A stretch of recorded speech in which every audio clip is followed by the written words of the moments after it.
Welcome to the channel. तो चलिए शुरू करते हैं बिना किसी बेसिक कोडिंग नॉलेज के साथ। तो देखते हैं आज का जीएफजी का क्वेश्चन क्या है। गेम ऑफ एक्स और, ठीक है, सभी को पता होगा यार एक्सऑर फंक्शन क्या होता है। नहीं पता तो कोई बात नहीं, लॉजिक गेट्स अगर आपने इंजीनियर में नहीं पढ़ा है तो हम पढ़ाएंगे यहाँ पर एक्सऑर क्या करता है। मीडियम लेवल का क्वेश्चन है। क्वेश्चन कह रहा है given an array A of size N, the value of an array is denoted by the bitwise XOR of all elements it contains. अगर आपको इंग्लिश भी नहीं आती कोई बात नहीं, हिंदी मीडियम से हो कोई बात नहीं, हिंदी में समझाएंगे। तो देखते हैं क्वेश्चन क्या कह रहा है। यहाँ पर एरे गिवन है हमारा 1 2 3। क्वेश्चन ये कह रहा है कि इसके जितने भी पॉसिबल सब एरेज हैं, इसके कितने पॉसिबल सब एरेज हैं। लाइक सब एरे क्या होता है, contiguous part of an array. Contiguous के पार्ट अगर ये लें तो ये एक सब एरे है। 1 के साथ 2 को इंक्लूड कर दूं तो ये भी एक सब एरे है। 1 को 3 के साथ इंक्लूड करते हैं 1 2 3, तो 1 2 3 एक सब एरे है। 1 को कंटेन करते हुए ये सारे सब एरेज हो गए, ठीक है। 2 को कंटेन करते हुए 2 एक सब एरे है, एंड 2 के साथ 3 को जोड़ देंगे, 2 और 3 एक सब एरेज हैं, ठीक है। अब 2 से शुरू होने वाले हो गए 3 एक सब एरे, हाँ। तो कितने सब एरेज हैं, 1 2 3 4 5 6। तो सब एरेज का एक फॉर्मूला भी होता है n इंटू एन प्लस 1/2, मतलब क्या है 3 इंटू 4/2, तो 3 2 ज़ा 6। टोटल कितने सब एरेज है, 6 है, ठीक है। तो ये इसके क्या है, टोटल सब एरेज है। अब इस सब एरेज को आपस में क्या करना है, एक्सऑर करना है। तो एक्सऑर की यार दो प्रॉपर्टीज़ यहाँ पर बहुत ही इंपॉर्टेंट जो हमें पहले जाननी है, क्या है। देखो किन्हीं भी दो नंबर का एक्सऑर, लाइक 2 एक्सऑर 2 होता है मेरा 0, ठीक है। और 0 एक्सऑर एनीथिंग, मतलब कोई सा भी नंबर ले लो, 0 एक्सऑर n होता है हमारा n। तो ये दो बेसिक प्रॉपर्टीज़ हैं जो इस क्वेश्चन में हमारी यूज़ होने वाली हैं। अगर ये प्रॉपर्टीज़ नहीं पता तो थोड़ा सा डिफिकल्ट हो सकता है क्वेश्चन, अगर पता है तो और बहुत बढ़िया चीज़ है, ठीक है। क्या है, पहला कि किन्हीं भी सेम नंबर का एक्सऑर, मतलब 2 एक्सऑर 2 क्या हो जाएगा मेरा 0, और 0 एक्सऑर किसी भी नंबर का, ठीक है, वो हो जाएगा वही नंबर, ठीक है। ये मेरी क्या है, दो प्रॉपर्टीज़ हैं। अब इससे मतलब क्या है, देखो अगर मतलब 2, अगर मेरा एरे में एलिमेंट आ रहे हैं 1 2 3 2 3 2 3, तो अगर मेरा कोई भी number even number of times repeat हो रहा है, इसका मतलब क्या है, कोई भी नंबर अगर even number of time repeat हो रहा है, मतलब 2 2 2 2, तो 2 एक्सऑर 2 ये भी 0, 2 एक्सऑर 2 ये भी 0। तो मतलब अगर इवन नंबर ऑफ टाइम्स कोई भी नंबर है तो उसका एक्सऑर 0 ही आना है। बाकी सबका हम एक्सऑर कर लेंगे, लेकिन अगर हमें कोई नंबर पता है वो even number of time repeat हो रहा है तो उसका आंसर क्या आएगा, एक्सऑर करके 0 आएगा। लाइक यहाँ पर क्या है, 2 है 2 है 2 है, और 3 3 3, ये क्या है, ऑड नंबर ऑफ टाइम्स है। अब इनको मैंने क्या कर दिया, even number of time repeat कर दिया। अब 2 एक्सऑर 3 फिर एक्सऑर 2, तो 2 और 2 तो आपस में कैंसिल हो जाएंगे, फिर एक्सऑर 3 3 और 3 आपस में कैंसिल हो गए, फिर एक्सऑर 2 फिर एक्सऑर 3 फिर एक्सऑर 2, तो 2 और 2 आपस में फिर से कैंसिल हो गए, फिर एक्सऑर 3, तो 3 और 3 आपस में कैंसिल हो गए। तो इस पूरे एरे का एक्सऑर क्या आएगा, 1 आएगा, ठीक है। इतनी नॉलेज अगर आपको क्लियर हो गई तो ये क्वेश्चन अब बहुत ईजी होने वाला है। अब देखो इसको करने के दो तरीके हैं। एक तो big of N square complexity में हम इसको कर सकते हैं, बिग ऑफ एन स्क्वेयर में कर सकते हैं, और एक बिग ऑफ एन में कर सकते हैं। बिग ऑफ एन स्क्वेयर में कर देंगे तो इस प्रॉपर्टी को हम जाने या ना जाने इसका कोई फ़र्क नहीं पड़ता। टाइम कॉम्प्लेक्सिटी घटाने के लिए ही इस प्रॉपर्टी का हमें क्या करना है, यूज़ करना है। देखो अगर इस प्रॉपर्टी को मैं यूज़ नहीं करता तो मेरी कॉम्प्लेक्सिटी जाएगी बिग ऑफ एन स्क्वेयर में। कैसे, मैं क्या करूँगा, सारे सब एरेज को जनरेट करूँगा। कैसे, for int I equals to 0 से आई लेस देन एन और आई प्लस प्लस, ठीक है, और फिर I equals to J equals to I से लेकर जे लेस देन एन। क्या करूँगा, सारे सब एरेज होंगे, ये इस लूप से मेरे क्या हो जाएंगे, सारे सब एरेज जनरेट होंगे, और फिर मैं सबको क्या कर दूंगा आपस में एक्सऑर। कैसे, लाइक 1 2 3 है तो 1 से शुरू करूँगा 1, फिर एक्सऑर 2, फिर एक्सऑर 3। तो 1 से शुरू होने वाले सारे सब एरेज क्या होंगे, सारे सब एरेज ले लूँगा, क्या हो जाएगा 1 1 2 1 2 3, इन सबको आपस में क्या कर दूंगा, एक्सऑर, ठीक है। फिर जो इसका कुछ एक्सऑर आएगा, उसके बाद 2 से शुरू होने वाले जितने भी सब एरेज होंगे क्या होंगे, 2 एंड 2 3, उनको आपस में एक्सऑर कर देंगे। फिर 3 से शुरू होने वाले उनको आपस में एक्सऑर कर देंगे। तो उसके लिए मुझे इस प्रॉपर्टी का तो मेरा कहीं यूज़ हुआ ही नहीं, उसमें मेरा क्या हो जाएगा, एन स्क्वेयर टाइम कॉम्प्लेक्सिटी हो जाएगी और डायरेक्ट मेरा आंसर आ जाएगा। लेकिन इसमें क्या दे देगा, टीएल ही दे देगा, क्योंकि यार उन्होंने रिक्वायरमेंट क्या मांगी है, रिक्वायरमेंट मांगी है बिग ऑफ एन में मेरा कंप्लीट होना चाहिए। मतलब एक ही बार मुझे लूप चलाना पड़े तो एक ही बार में मेरा आंसर आना चाहिए। अब उसके लिए थोड़ा सा यार, थोड़ी सी ऑब्जर्वेशन और थोड़ा सा दिमाग तो लगाना पड़ेगा। बेसिक नॉलेज है नहीं तो कोई बात नहीं, कोई दिक्कत नहीं है। ये हमारी बेसिक नॉलेज है इस क्वेश्चन को करने के लिए। अगर इतना आ गया है तो आगे क्वेश्चन भी इजीली समझ आ जाएगा। ठीक है, कैसे अब देखते हैं। यहाँ पर मैं अपनी तरफ से 4 एग्जाम्पल ले लूँगा, ठीक है, ताकि ये समझ आ जाए कि हमने इसको कैसे ऑब्जर्व किया है। ठीक है, इसको यहाँ से हटा देता हूँ। इतना समझ आ गया कि सेम नंबर का एक्सॉर क्या हो जाएगा, वही हो जाएगा। 0 एक्सॉर समथिंग क्या हो जाएगा, वो सेम नंबर हो जाएगा। दो नंबर का एक्सॉर 0 हो जाएगा। ठीक है, सेम नंबर का। अब देखो यहाँ पर एरे ले लेता हूँ 1 2 3। अब इसके सारे क्या लिख लेता हूँ मैं, सब एरेज लिख लेता हूँ। ठीक है, इसके सारे सब एरेज क्या हो जाएंगे, 1 2, लाइक 1 से शुरू होने वाले कितने होंगे, 1 1 2 1 2 3, 2 से शुरू होने वाले 2 2 3, 3 से शुरू होने वाले कितने हैं, 3।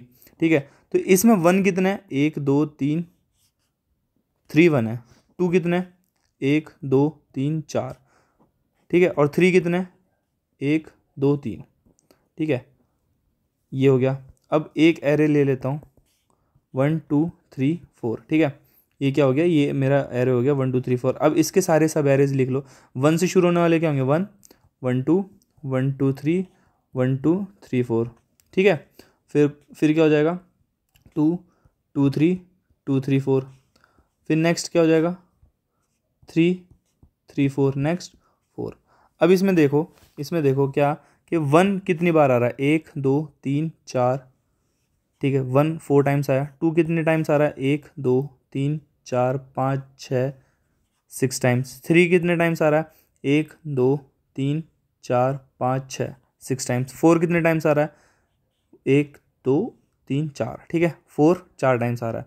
अब देखो यार, ये तो अभी हमने क्या कह रहा, 2 एग्जाम्पल्स लिए, तो इसके बेसिस पे कोई ऑब्जर्वेशन बना सकते हैं क्या, अभी तो नहीं बना सकते। तो मैं क्या करता हूँ, 2 एग्जाम्पल और ले लेता हूँ ताकि हमारी ऑब्जर्वेशन और पक्की यहाँ पर हो जाए। ठीक है, फिर से एक एरे ले लेता हूँ, एक इवन लेंथ का और एक ऑड लेंथ का। इसमें इवन लेंथ का 3, ऑड लेंथ इवन लेंथ का 4 ले लिया। अभी एक ऑड लेंथ का ले लेता हूँ, 5 लेंथ का ले लेता हूँ, 1 2 3 4 5। ठीक है, अब इसके सारे सब एरेज अगर मैं जल्दी जल्दी बना दूँ, देखो आई थिंक 3 एग्जाम्पल बहुत हैं यहाँ पर ऑब्जर्वेशन बनाने के लिए। अब देखो यहाँ पर मेरे एरे की लेंथ क्या है, 3 है। ठीक है, एरे की लेंथ मेरी यहाँ पर क्या है, 3 है। ठीक है, अब इसमें जब मैंने सारे सब एरेज लिखे तो मैंने क्या किया यार, हर एक नंबर का क्या कर लिया, काउंट निकाल लिया। 1 का काउंट कितना है, 3। तो मान लो अगर मैं इसको ऐसे लिख लूँ तो एक्सॉर करने पे तो कोई चीज़ बदलेगी नहीं, मेरे 1 का काउंट 3 है। 2 का काउंट क्या है, 4। 2 2 2 2। 3 का काउंट क्या है, 3 3 3 3। अब देखो जितने भी इवन वाले हैं वो तो आपस में क्या हो जाएंगे, देखो 1 एक्सॉर 1 क्या हो जाएगा, 0, तो ये आपस में कट जाएंगे। फिर ये एक ही 1 बचा, 2 एक्सॉर 2 आपस में कट जाएगा, 2 एक्सॉर 2 आपस में कट जाएगा, 3 एक्सॉर 3 आपस में कट जाएगा। तो बचा क्या, 1 एक्सॉर 3।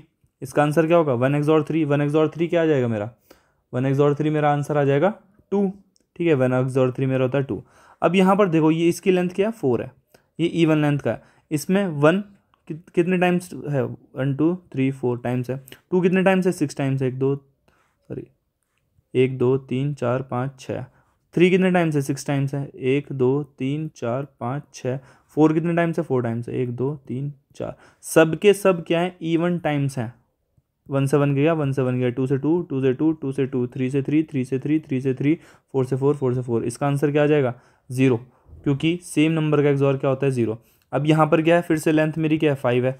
अगर मेरी लेंथ 5 है, 1 कितने टाइम से 5, 2 कितने टाइम से 8, तो 2 मेरा हट जाएगा। 4 कितने टाइम से 8, 4 मेरा हट जाएगा। तो क्या हो जाएगा, 1 एक्सॉर 3 एक्सॉर 5। ठीक है, क्योंकि 1 कितने टाइम से 5 है, 1 2 3 4 5। तो जो इवन वाले होंगे वो तो अपने आप को हटा देंगे, 0 कर देंगे। फिर बचेगा 1 1 टाइम बचेगा। जो 3 होंगे जो, ठीक है 3 क्या है, 9 है। 9 क्या होता है, 8 + 1, तो 8 टाइम्स जो होंगे इवन है। तो अगर मैं 3 को लिखूँ, 1 2 3 4 5 6 7 8 9, तो 2 3 2 3, ये पेयर्स वाले सारे हट जाएंगे, बचेगा 3। ठीक है, अब 5 कितने टाइम से, 5 टाइम से, तो 5 5 5 5 5 पेयर में हट गए, बचेगा 5। तो इसका आंसर क्या होगा, 1 एक्सॉर 3 एक्सॉर 5। अब एक छोटी सी चीज़ यहाँ पर ऑब्जर्व करो, एक छोटी सी चीज़ यहाँ पर ऑब्जर्व करो। अगर मेरी एरे की लेंथ इवन है, अगर मेरी एरे की लेंथ इफ़ n mod 2 = 0, अगर मेरे एरे की लेंथ इवन आ रही है, अगर यहाँ पर क्या था 4, इसकी लेंथ क्या थी, इवन थी, तो सारे के सारे नंबर्स जो हैं इवन टाइम्स रिपीट हो रहे हैं, तो सबका एक्सॉर क्या हो जाएगा, 0। तो मुझे रिटर्न क्या कर देना है, 0 कर देना है। ठीक है, अगर मेरी लेंथ जो है इवन आ रही है तो मुझे रिटर्न क्या कर देना है, 0 कर देना है। और अगर मेरी एरे की लेंथ ऑड है तो हर एक अल्टरनेट नंबर मेरा क्या हो रहा है, ऑड टाइम रिपीट्स हो रहा है और उसी का एक्सॉर मुझे क्या करना है, लेना है। ठीक है, यहाँ पर ऑब्जर्वेशन अगर देखो, इसको हटा देते हैं। इवन वाले में तो कुछ देखना ही नहीं है। इवन वाले में अगर यहाँ पर एक एरे और ले लो 1 2, इसका क्या हो जाएगा 1 2 1 2, तो 1 कितने टाइम से, 2 टाइम से, 2 कितने टाइम से, 2 टाइम से, आंसर क्या हो जाएगा 0। तो इवन वाले का कंप्लीट हो गया, इवन वाले का समझ आ गया। इवन लेंथ वाले के लिए तो मुझे 0 रिटर्न कर देना है। ठीक है, इवन लेंथ वाले के लिए 0। अब ऑड लेंथ वाले का क्या है, ऑड लेंथ वाले यहाँ पर भी देखो कि 1 की ऑड है और इसका इवन, इसका ऑड, इसका इवन, इसका ऑड, तो ऑड वालों का ही एक्सॉर होगा, इवन वालों का तो 0 हो जाएगा। तो first XOR next XOR next. ठीक है, यहाँ पर भी सेम चीज़, ये एक्सॉर ये 1 एक्सॉर 3, यहाँ पर भी 1 एक्सॉर 3 एक्सॉर 5। ठीक है, तो इसका कोड क्या हो जाएगा, अगर मेरा n mod 2 = 0 है तो रिटर्न कर दो 0, नहीं तो आंसर ले लो, आंसर में क्या कर दो, एरे ऑफ आई डाल दो और फिर फॉर इंट आई को 2 से इनिशलाइज करो और आई लेस देन n, और आई कितने टाइम से इंक्रीज होगा 2। ठीक है, क्यों, क्योंकि अल्टरनेट लेना है कि आई +2, +1 नहीं होगा, +1 करके यहाँ आएगा, इसको एक्सॉर कर देना, +2 करके एक्सॉर करना है। ठीक है, तो आंसर एक्सॉर = एरे ऑफ आई और लास्ट में रिटर्न आंसर। आओ इसका कोड दिखा, देखो यहाँ पर सेम चीज़, अगर मेरा इवन है n की वैल्यू तो रिटर्न कर दो 0, सभी 0 हो जाएंगे। फिर आंसर को लाइक ये 1 2 3 आंसर में डाल दो 1। ठीक है 1, ठीक है, अब इनिशलाइज करो 2 से, यहाँ तो 1 एक्सॉर 3 हो जाएगा, 1 एक्सॉर 3, अब i +2 आउट ऑफ बाउंड चला जाएगा। ठीक है, और लास्ट में रिटर्न कर देगा आंसर, 1 एक्सॉर 3 का हो जाएगा मेरा 2, यहाँ पर आंसर मेरा क्या है 2 है। अब इसको करते हैं सबमिट।